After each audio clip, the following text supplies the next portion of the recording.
guys? Ahmed here, back with another video. Here to give y'all a new form of content in the form of debates. I wanted to do this as kind of a way to get out some thoughts about certain records that I either didn't get to review or wanted a more nuanced sort of look at.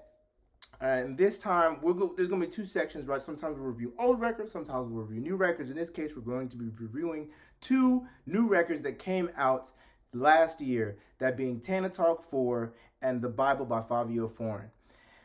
I have here the representative, you know what I'm saying, the sacrificial lamb for Tana Talk 4, that being?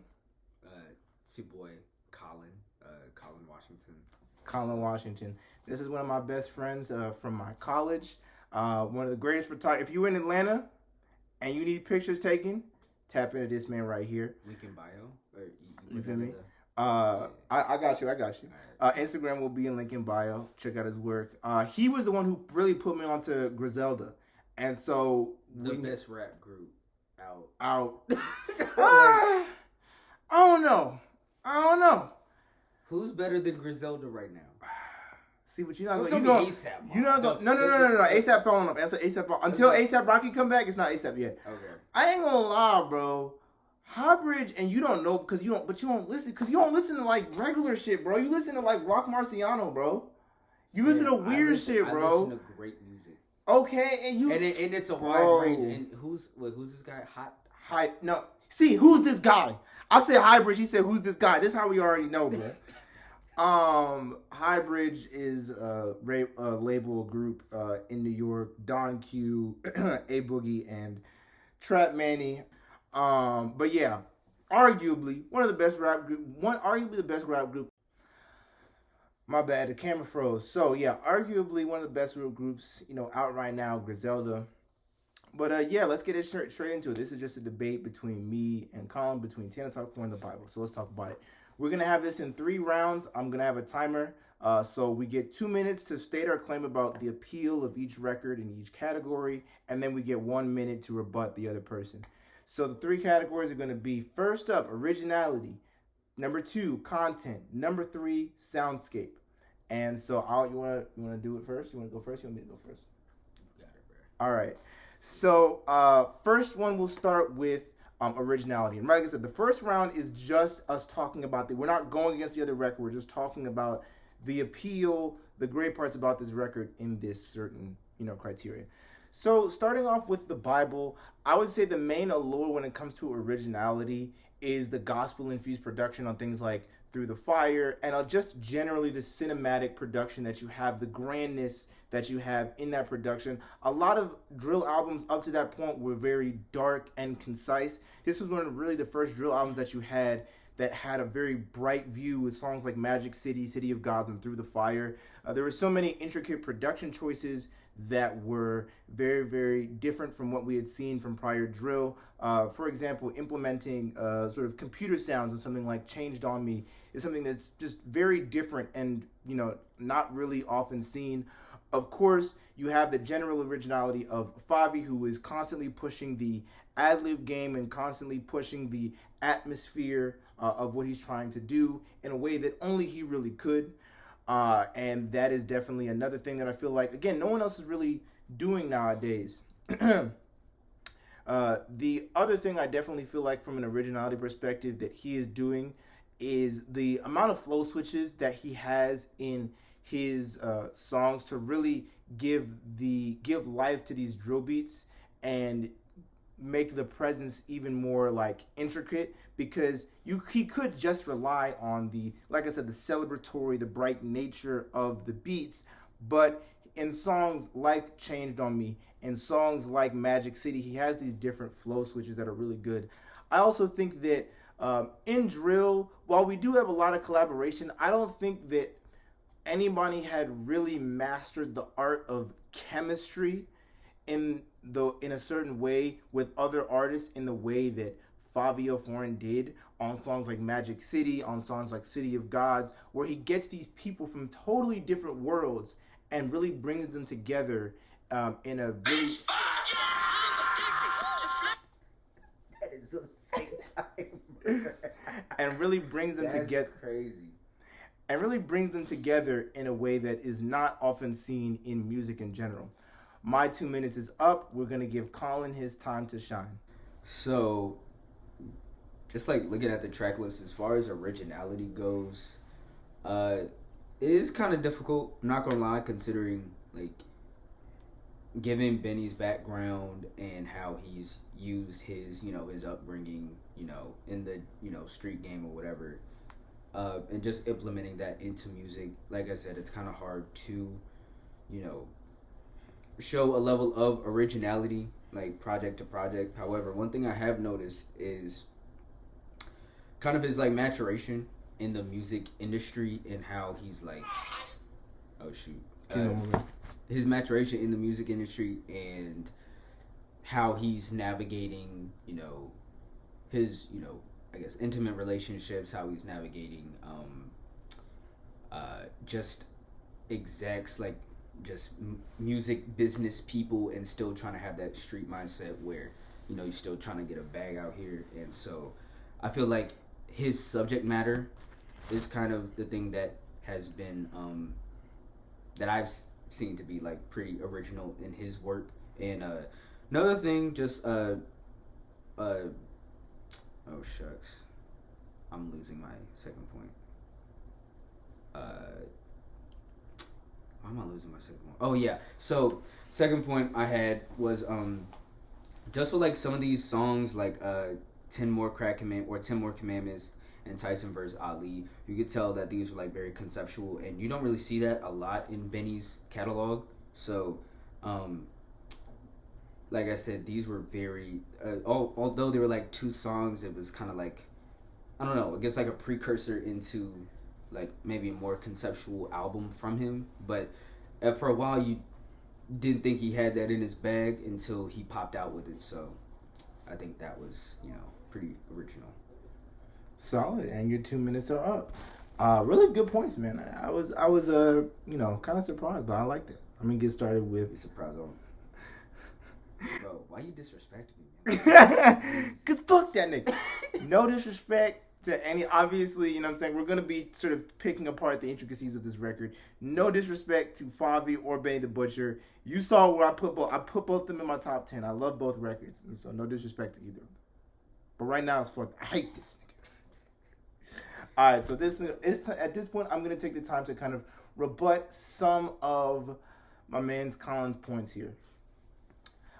So to start off, I don't really think his content is really all that original. I feel like we've seen people like Pusha T talk about a lot of the stuff that he's talked about, whether it be luxury street rap or the dealings of coke, and even I feel like the business dealings that you were talking about in the music industry is like been one of the most prevalent themes in Jay-Z's music over the last 10 to 15 years. And so and given that like vocally he doesn't sound all that different from them either, I just don't really feel that like there's all that much of a reason to really bump his records over these other, superior records that I feel offer you the same thing, but with more oomph to them, if that makes sense. And so overall, I kind of have to disagree with those points. It is quite interesting the way that he... Okay, so as far as Fabio's concerned, like, I don't think his work is all that original, considering, like, from a visual standpoint, or not, oh my gosh, not visual, just from a sonic standpoint, mainly because it felt like 4 or 5 songs in a row, I just felt like I've heard the same kind of like opening to the beat. I don't even know what sound that is, but it's like a, you know what I'm saying? And the same thing with like the bass patterns, like it all just felt, I mean, they drill beats. It felt very similar, and it's like, yeah, I didn't see all that much originality from a musical standpoint. But another thing, that was probably my biggest concern, considering like the beats were, as I just been balling out. Well, yeah. I think I made my point. I got you. So mainly, you feel like the beats, the drum patterns, and the extended 808s throughout. Just having a soundscape that's pretty much solely drill is sort of constitutes a lack of originality for you. So I can respect that. All right. You want to go first for content, my brother? Content? Yeah. Yeah, sure. All right. I'm gonna give you 2 minutes on the clock, starting now. So. All right. I'm gonna give him 2 minutes on the clock, starting now. So, as far as writing is concerned, I think Benny is probably at the top of his game. The way his syllables are matching, like with beats, even with you got like back to back Tyson Ali, his like back and forth with 38 Special on Uncle Bun, Buster Brick Nick. Like there's just so many instances where he showed like maturity in his like rhyme schemes and his rhyme patterns. So, and just the subject matter, like he's very good at showing people how to maneuver in a space where not many people have your best interest at heart, where the people you might do business with don't have your best interest at heart, and just also still keep like a level head. And I feel like that's very good and just overall like positive content, even with it revolving around drugs or bad business dealings or whatever. But so that I feel like that is a big aspect of his writing. Another thing I've realized is just not only his maturity, but really just he just seems like more skilled. Like I don't know anything else or another way to put it, but I've read, or I've listened to Tana Talk 3. Haven't listened to Tour 1, but like I've been listening to him since the first project I heard was, what was it? The Plugs I Met, but like it was just, you could tell he's found his pocket while still experimenting with certain beats. And all right, 2 minutes on the clock for me. So the first thing I want to mention when it comes to Favi's album, The Bible, in terms of content, is the level of growth. Favi has definitely started off his career where he was more musically minded, he was more ad-lib minded, and he was sort of more concerned with sort of occupying a niche and like a musical itch. But I feel like on this new record, he really, really has something to say. You can see in interviews how he was touted as the ad-lib guy. And so, as a way to move away from that, he sort of showed his maturity and growth in general. One thing I really enjoyed on this record was a lot of the growth that he displayed, talking about where he was before and where he is now as more of a business-minded person who realizes he has something to lose. You see on things like Changed on Me, where he is sort of recognizing the difference in perception that his wealth has, that he has given, the new amount of wealth that he has acquired. You see on songs like Through the Fire, where he is also sort of talking about his kids and the responsibilities that he now has as a father with, like I said, things to lose, that really ups the stakes and really makes you sort of appreciate this guy a lot deeper in a lot of different ways. Going through the project, there was a lot of maturity and even a lot of, while I wouldn't say, there was much technical bars, I feel like there was more memorable quotables and a lot of enjoyable punchlines that made for a really enjoyable listen. And the one thing also with his writing is that you never knew what you were going to get, right?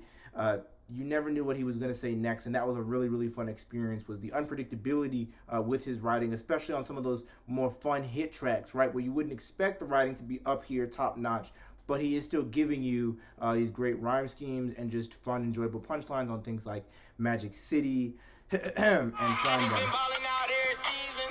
Fuck. Oh, shit. I just speak real fast.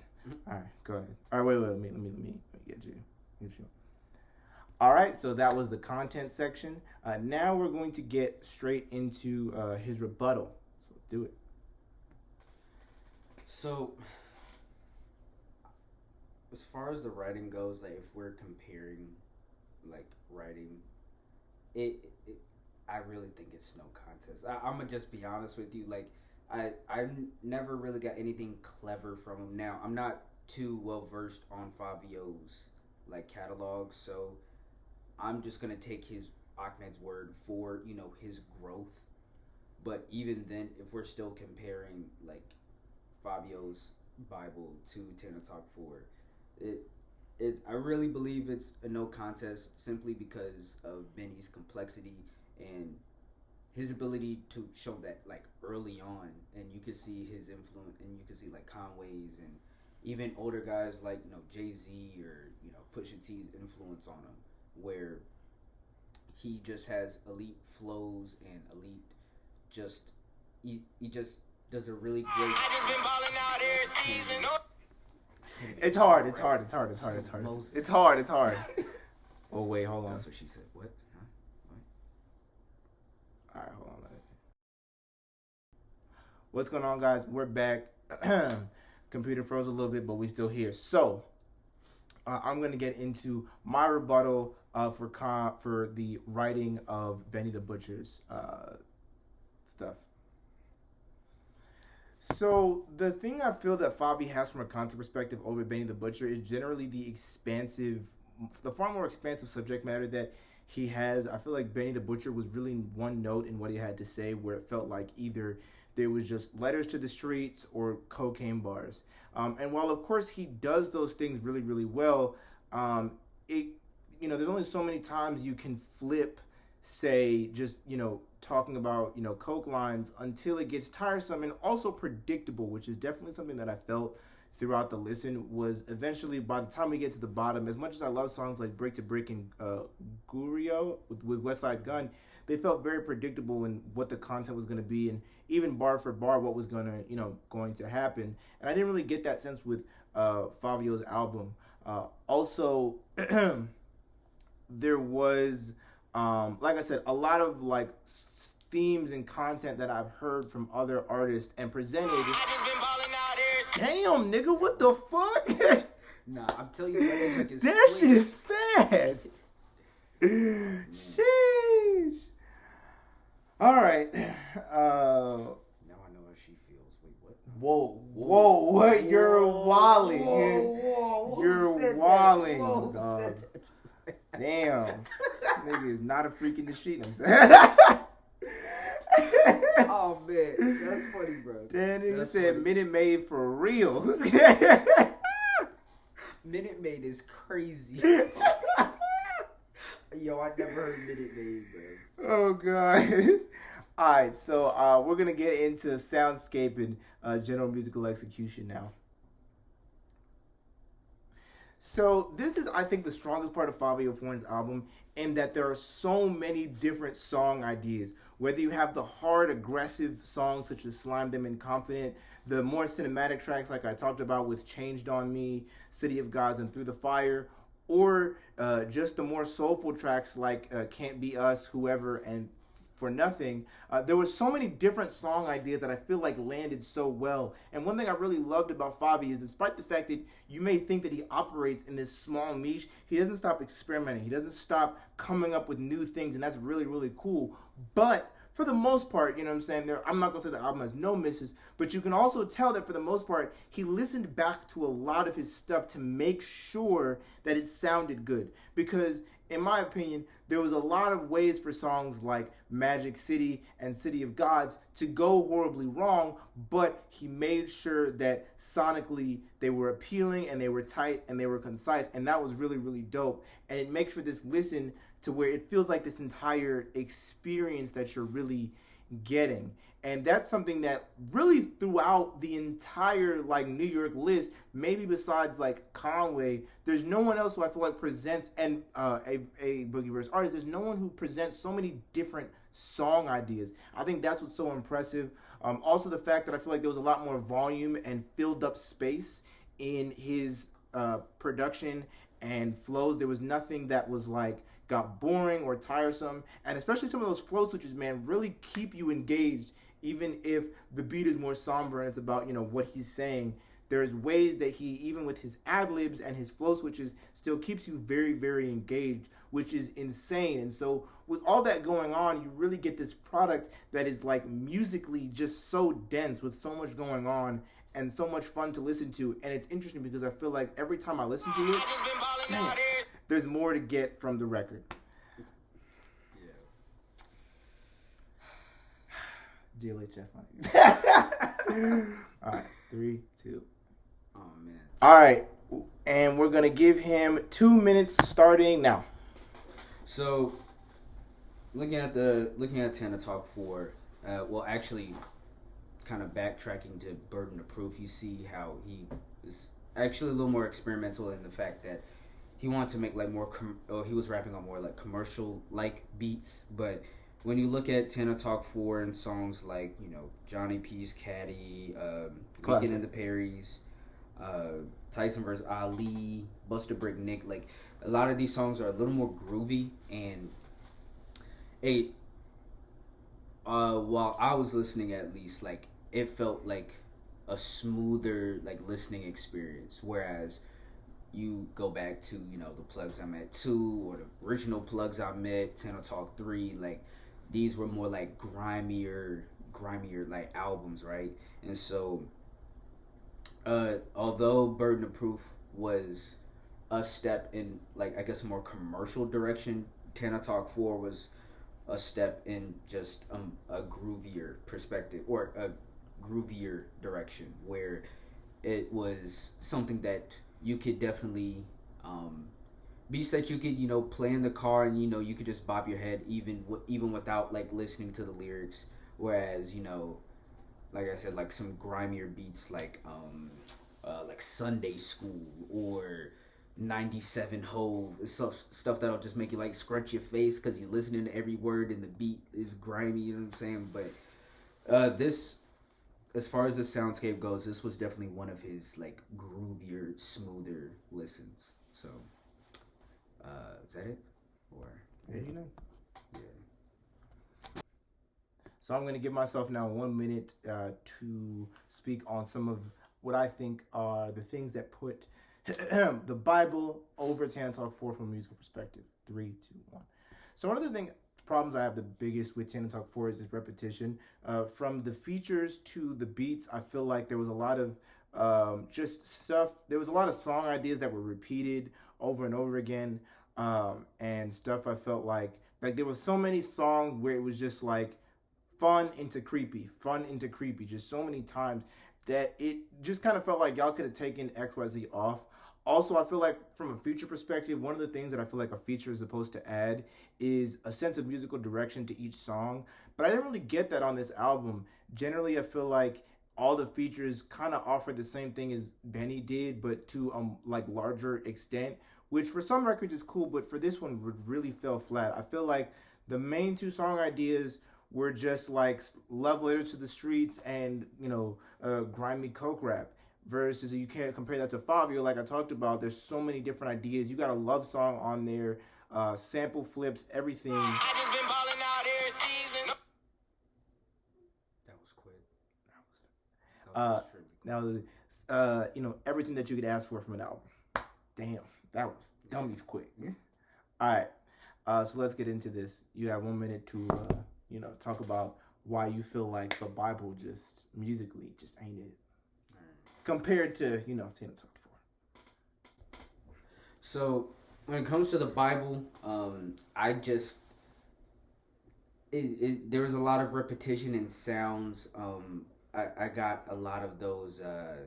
I don't even know how to describe it in words, but like the way the bass was like laid out, where there was always like, and it was just like there were variations of like that rise in like the bass, and same thing goes with like the start of the song where it has that cha cha cha cha, and I don't know if that's just like a signature in drill or like New York drill.